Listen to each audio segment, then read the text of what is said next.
Alam mo ba na maraming politiko ang nagagalit sa pamilya Duterte, lalo na kay Sara Duterte at sa legacy ni Rodrigo Duterte?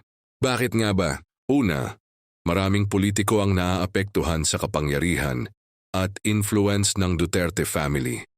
Sa politika, kapag may malakas na pamilya na may sariling support base, automatic na may iba na nadidilim o natatabunan sa politika. Kaya may galit o tensyon sa pagitan ng mga politiko.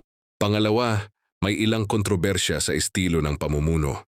Kilala ang Duterte sa direct, matapang at minsan walang paligoy-ligoy na approach sa problema. Para sa ibang politiko, ito ay tila nakakasagasa sa tradisyonal na paraan ng pamahalaan at politika. Pero bakit gusto ng maraming tao ang Duterte? Una, perceived na results. Marami ang naniniwala na sa kanilang panahon, may disiplina sa pamayanan at may aksyon laban sa kriminalidad at droga. Pangalawa, relatability at komunikasyon.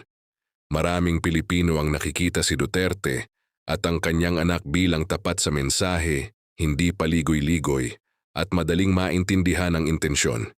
Pangatlo, strong leadership image. Para sa marami, gusto nila ang leader na may backbone at malinaw ang direksyon sa pamahalaan.